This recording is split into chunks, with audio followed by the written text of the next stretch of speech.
Well, we got 3 points. Hallelujah! Yes. Yes, 3 points. I'm Dustin Rubio. I'm Alex Thomas. This is Swansea Beat.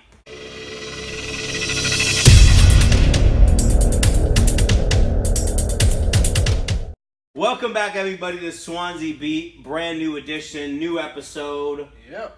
Episode 10. Episode 10.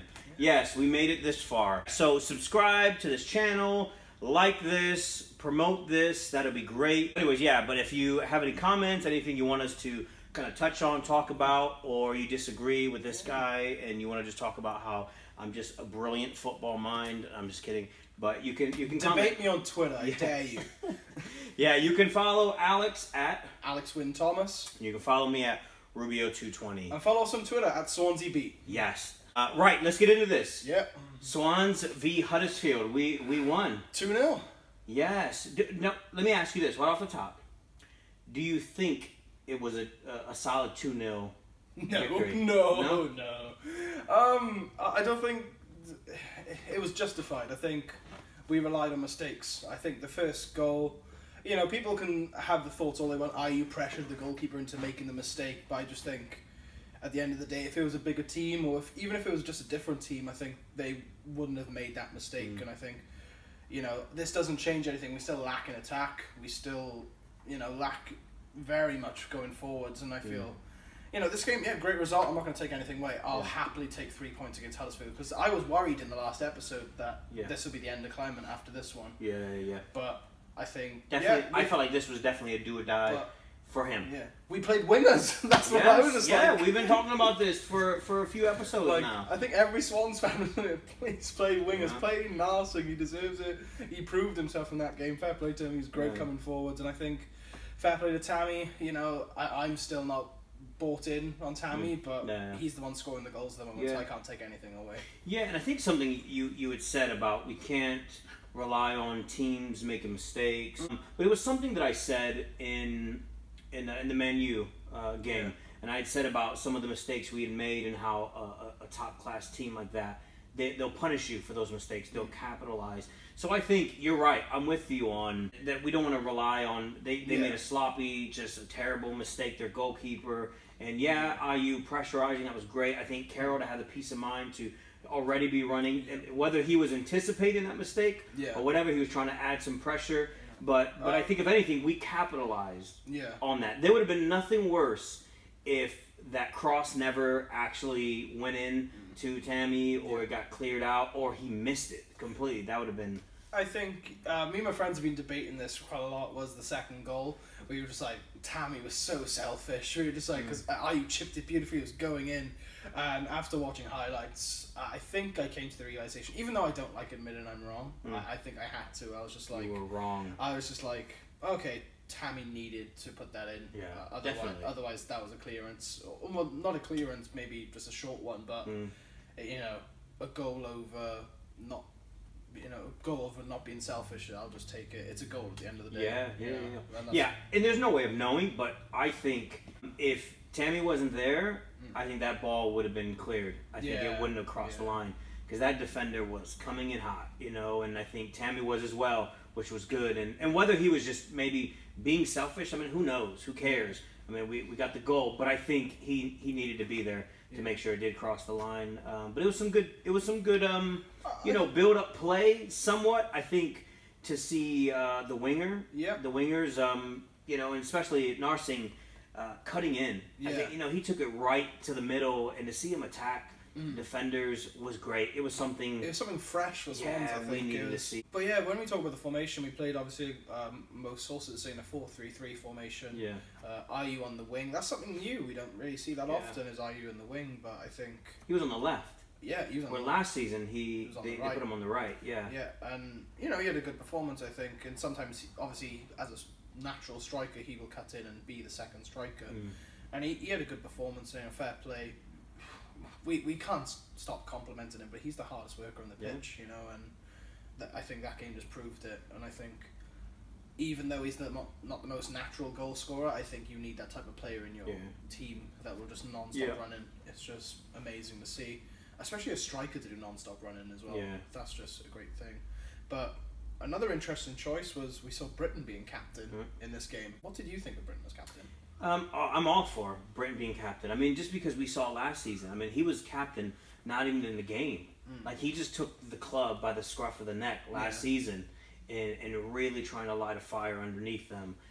So I'm all for that. I think I said it a few episodes ago that I thought, if he's on the pitch, I think, I brought this up in saying, if he comes on the pitch, is he captain automatically?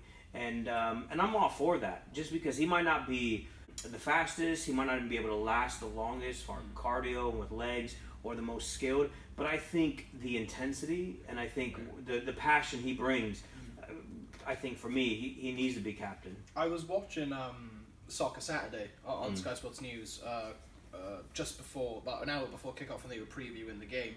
And I've never seen someone being complimented so much, especially in a Swan squad, and that was Britain. They were just saying how much composure he has on the pitch, and how he dominates, even though he's probably the smallest person in the pitch, but how he dominates the midfield as well. And even for Sky Sports pundits to point that out is a huge compliment in itself, I think. But does this mean we make Britain permanent captain this season, or do we just see him on and off? Like, does Fernandes have, do one have each game or something like that? Yeah. See, I think this is the difficulty, because I think although we won, we got 3 points, which I'm glad for. I wouldn't say it was I'm not convinced. I'm not filled with confidence based on our performance. And I'm like, right, we know what our best team is, and that's what I'm getting at. Is I don't know if we still know what our best team is. Now, it could be Britain in. It could be Britain starting off at least maybe going 70, 80 minutes or something.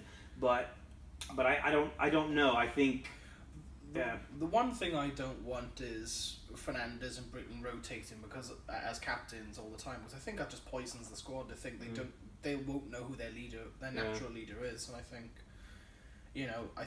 we need to have that permanent captain. Eventually, Fernandes will probably take over, I'd imagine, maybe next season, or even if Clement makes the choice to do it now. I think, we just need to know who our leader is in the squads, and I think at the moment, that's what, obviously, we won the last game against Huddersfield, and Britain was in that squad as captain. It just makes sense. And that could be Clement's, maybe, just a tactic he's doing of just like, look, Fernandes has been the captain for for most of the season, and maybe he feels like we need some more leadership on the pitch. We need somebody, a proper captain, and who knows what happens in conversation between the manager and player, and whether he had told him, like, you will be captain, but you just need somebody who's in the moment now, who is ready to be vocal and just to be, I don't know, just pushing everybody forward.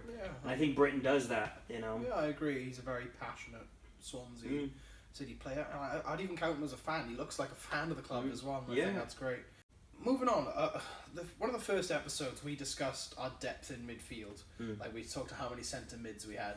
I really want to give a shout out to one of the players that stood out for me in that game, Key. Oh, yeah. Like, he came on. He came on quite. I don't know how early on he came on. It wasn't. No, it wasn't. It was like 80th or 79th minute. I think we made our first substitution 79th minute. I could be wrong, but it wasn't. Either way, like, it was nice to see him back in the pitch. Obviously, we've missed. We haven't seen him in quite a long time playing properly. Anyways, playing proper football. He's got a point to prove. Yeah. So that was good to see him come in right away, not try to work his way into the game. Yeah. But, and it was just a nice, fresh face to see, and I think Fur, who we'll talk about in a minute. It's nice to see Fur as competition. Like, even though they're not exactly the same position, they're both very tall players, strong, and I'd say Key's a bit better on the ball. Like, I was just thinking that. And he's a good passer. Like, we all know Key. We know what he's capable of. Obviously, he won Player of the Season for us about, I think it was 3 seasons ago. Yeah. And he did really well, and I think he's a good option going forward, especially for the Leicester game coming up. Is he a potential starter for this game? But another midfielder, he won Man of the Match in the game, Tom Carroll. Yeah. I think I've complimented him a good few times in this thing. I said he's probably our most creative player. Do you think he is a permanent starter for us now, Tom Carroll? Yeah, I think he's been. Look, he hasn't had matches in the last however many games we played where he scored goals or he's where he stood out. But this is what I will say: he didn't stand out for the wrong reasons. You know, I feel like he's a consistent player. Now, there might be times where he's quiet, but he's not losing the ball a crazy amount of times where we're being like, look, you're giving the ball away in the worst positions and places on the pitch, or you're just not working hard enough. You know, even though he might not stick out in the match, we're not saying those things about him, which for me, it's a positive, where I'm like, at least, he's not scoring goals, he might not be doing amazing things, but look, he got an assist, this past weekend, which is great. And then again, I would, because he hasn't really, he hasn't been terrible. He hasn't been bad. I feel like we haven't questioned him. And a lot of the fans, I haven't seen a lot of fans on Twitter or anything questioning him.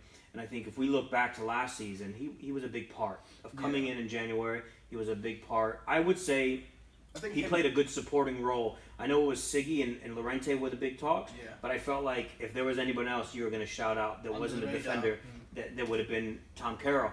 And I think, it was good. I'm glad for him. I'm glad to him to get that recognition. I'm surprised that they gave him man of the match, but because I thought Abraham would have gotten it because of the 2 goals. So a big talking point of the game was Leroy Fer. He got under a lot of controversial situations where fans were calling for him to have a red card. Obviously, Swans fans have been a bit biased towards that, but let's be unbiased here. The first incident where he supposedly kneed the goalkeeper Lossell in the head, did he deserve a red card for that? I wouldn't be surprised. I don't know if I would say he deserved it, but I wouldn't have been surprised. I wouldn't have been surprised if he did. And I think if we were playing, if we were playing certain teams, a Man U, a Man City, something like that, I think he possibly would have got a red card because I would have thought the players, the fans, especially if it was away, the fans, I think, the referee knowing the manager, if it's going to be Mourinho, it's going to be his ear.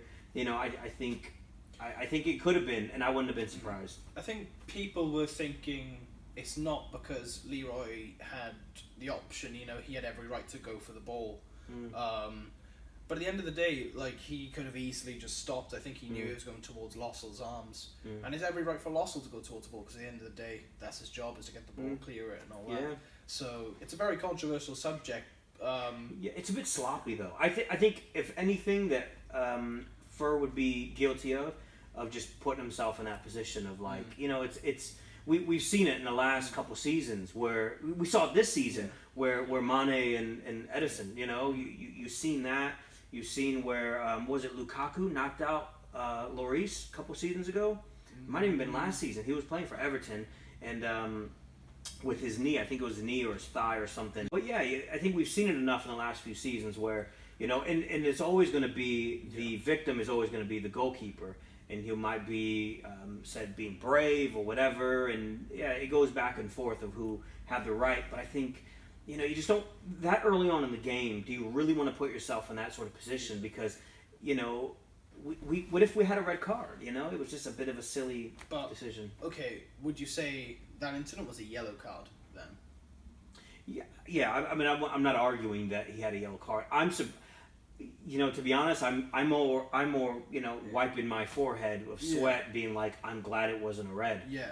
So obviously moving on, Leroy first still the talking point because he had a second incident. Man, that was a real dumb thing to do. Obviously, one of the wingers was on the run and he cut in, and Leroy decided to basically hug him from behind. He thought it was rugby. You know what I'm saying? Like he literally put his arms around him, and I just the whole time thinking, he's gonna get a second yellow. We all know Fur can be quite aggressive when he's on the ball. But I think it's like a John Joe Shelby thing. You can't be diving in stupidly. Is it a thing of where the manager has to pull him aside and if you're like, you can't be that aggressive, especially when you're on yellow card. Just a really stupid move in the first half, and I think we were very lucky to not have a red card in that game. But other than that, Fur did really nothing in that game, I felt like. He's very hot and cold. Going back to last season, Clement's, I think it was his only match against Man City. Remember the one we lost last minute against because Gabriel Jesus scored the goal. Remember that? Yeah. And I thought Fur did really good in that match. He was like, Again, he not a Torre, but a Torre-esque sort of role. Like he's just big, he's running around, he's just pushing people off the ball, and he was going for it. But one thing I did notice, and I did say even back then, was he just seems a bit sloppy. He seems a bit goofy feet, where he is like he's running, he knows where he wants to go, but it would be hard for him to stop on, and it's like I said, it's like a John Joselvi thing. When Fur's on form, he's really on form. Like the start of last season when he scored against Chelsea, yeah. He got two goals against Chelsea. Yeah, I think he got, yeah. and and he had a good run of games, but then all of a sudden, as soon as he stops having those run of games, you just see how bad he is, and you're just like, how can you go from so good to so badly so quick? Yeah, and I don't know. There's no consistency in Fur, and I think that's why he may lose his place in the first team. Did he play? I mean, he hasn't been a regular. He hasn't been a starter, right? Because last season, Guidelin started him in the beginning of the season, so he was getting those goals. Bradley comes in, Fur was gone. He wasn't in the starting lineup, which I was questioning. What the heck? Why isn't he playing? Because he had such a good start. Where has he been playing? Every match? I don't think so. So I don't know if it's a thing of he needs regular starting game. But again, going back to something we said last episode is I don't know if we can afford that sort of thing, which we were talking about with Sanchez, of like good player, we want to be patient with him, but I don't know if we can afford to lose any more points on trying to help somebody get into form. I think another thing to talk about as well, you mentioned him, Sanchez. Obviously he didn't play because he was injured. But the one game he's away, we win.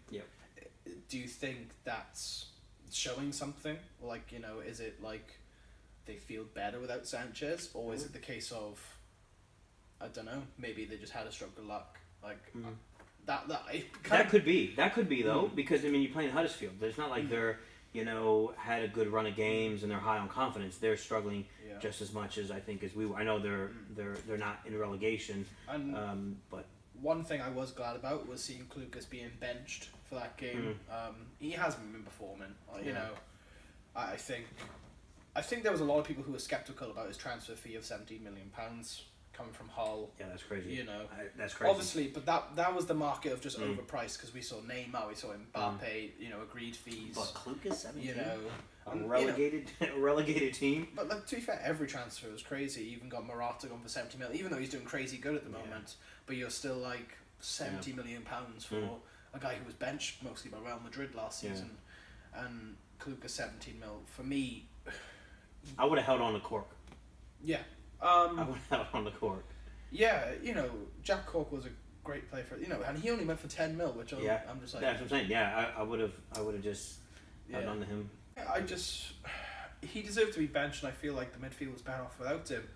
Hopefully he proves himself in training and works harder than ever before. But I think he's got a lot to prove before he becomes a standout midfielder for our club. But yeah, moving on to the next point of the game, or even just the Swans fans topic. In the last episode, we questioned Paul Clement. Yeah, we did. Everyone did. Yeah, I think. All the Swans fans. A lot of people did. Yeah, and we were like, could this be the end of Clement if we lost this Huddersfield game? Obviously, we called for it to say either improve or you're out, sort of thing. He came out with a win. Yeah. Where does Paul Clement stand with Swansea City now? Yeah, I don't think he's out of the woods yet. I don't think that. Like for me, I think even the board, I think this win buys him some more time, but it could easily just buy him the week. Yeah. Because I think if we lose, this next match against Leicester, who is struggling, they're not the Leicester of 2 seasons ago, where I think if he loses that, we can be right back to where we were the week before. I don't want him to go. I'll say it again. I don't want him to go yet. Yeah. But something he did say that I don't know if it's just BS because he won and he can say whatever he wants and everybody's gonna be like, yeah, I knew it. But he did say that something he recognized in the Watford match after the Watford match that there needed to be changes. Yeah. That was something he did come out and say, which I'm glad. I don't know if this match does anything besides buy him a week. I think one thing that all Swans fans were questioning Clement about was his substitutions. Mm.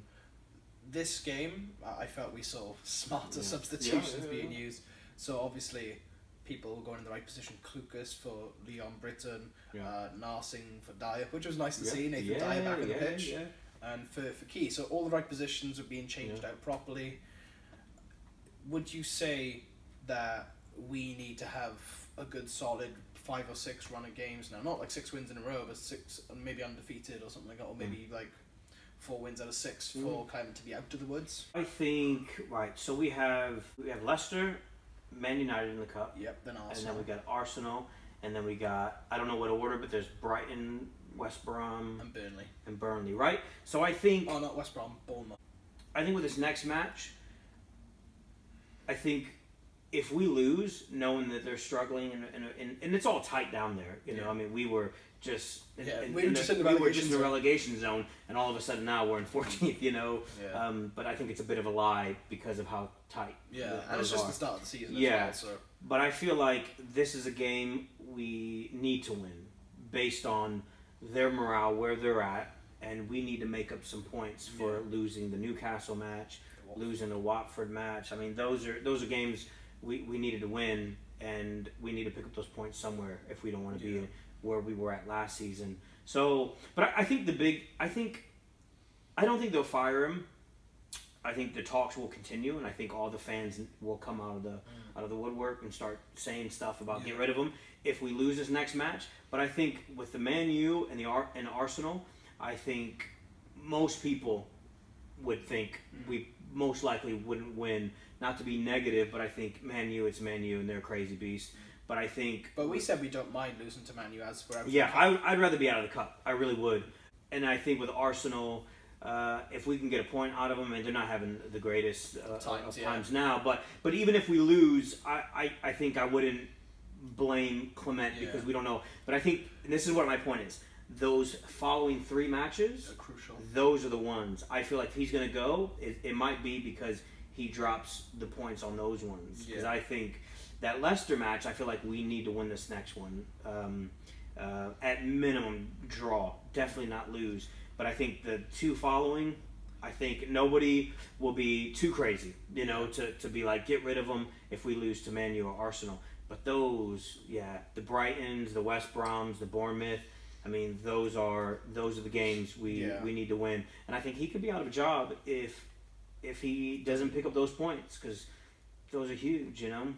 You know, obviously, I'd imagine I hope the Swans board have not just said we just want survival this year. I hope they've actually had a good vision of aiming higher. Yeah. You know, I think after what we spent in the window, even though we lost 2 good players, but they spent big, and you know they brought in big players. I think their aim is for mid-table. Do you think if Clement's just about to survive, say if he got 42 points, and you know we stayed up, let's say we ended 16th, do you think the board would be like, it's time for you to go? We aimed higher and you didn't. I mean, possibly. I mean, because at the end of the day, as a Premier League club, our aim is to be as successful as possible. Because you know, obviously, you know, no one wants to see your side struggle and actually be in a relegation fight. Yeah, the board, I think the fans, nobody wants to be year in, year out, we're in a relegation fight, you know. I mean, it does nothing for our stress and health level. But one thing I want to ask is, like, Sunderland were in that situation for a good few years where they were just got lucky for and it was inevitable. Yeah. Is it becoming the Swans thing now? Is it inevitable? 1 year we will go down. Like, you know, obviously these past 2 seasons has been inconsistency all over the pitch, and we were very lucky. I'll say we were lucky to stay up. Yeah. Is there gonna be, if we don't do anything like major, is it going to be our turn? Like, it's inevitable that Swansea City go down. That is a reality, because of, I mean, we got some new owners, and they don't really understand the game. You know, they're more focused on the marketing and all this other stuff, the stadium, and I feel like Hugh Jenkins and those guys, they've kind of took the foot off the gas. You know, the movie came out, you know, the documentary, Jack King. You know, we've had our party, we've had our great stuff, the Meet You, the Loud Drive. You know, we've done some great things, but it's almost as if like they're burnt out or whatever. They've gone as far maybe as they could, and now I mean. It's like our seasons in the sun is starting to come to an end. Yeah, and I don't want to see that happen, and I can see how the fans and the trust are kind of like they would be reluctant for another buyout, but I think the reality of it is I think we just hit a bit of luck, and it was just the perfect storm where Hugh and these guys were. It's a great story, but it's like Leicester. They can't bank on that happening all the time. They just can't. And and for Leicester, it was more of, in my opinion, the league was weak that year, and I think they can't bank on that. I think for us, we can't bank on this to ever happen again. So I think we need to think about, the next time there's a buyout or somebody wants to get it, invest into the club. I think we need to think about who it is and how much money we're actually going to have, because I don't know if it was about keeping us up. Because that's what's going to bring the money into the city, into the club, is staying up, because it's a lot of money. But yeah, and I think the Swans fans would agree. If we went down, I think we'd stay down. I don't think there wouldn't be a thing of we're going to come straight back up. I can see so many players leaving the club as well. Like, say if we went down this season, I'm not being negative or anything like that. It can be a reality for us this season. We can just see a Messer leaving. We can see. I can see Klukas leaving, even though he's not great. Obviously, Sanchez going back to Bayern. Yeah. Tammy, I think he'll go back to Chelsea and be sold to another Premier League club. It could be a reality, and I don't see us coming back up. Obviously, I know this is a video about us celebrating a win, but it's us being realistic. Yeah, I mean, it wasn't it wasn't an amazing performance where we're thinking, yes, we found our best team. We see what's going on.